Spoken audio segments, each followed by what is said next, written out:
nga nagpuyo nini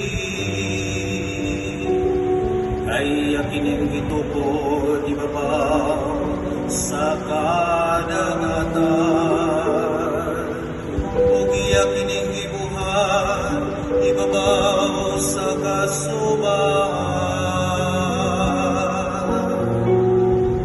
sa Ginoo ang yuta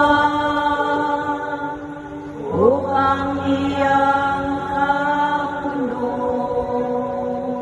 Insay makatunga sa buhi sa Ginoo ug insay makabarog sa iyang balaang dapit.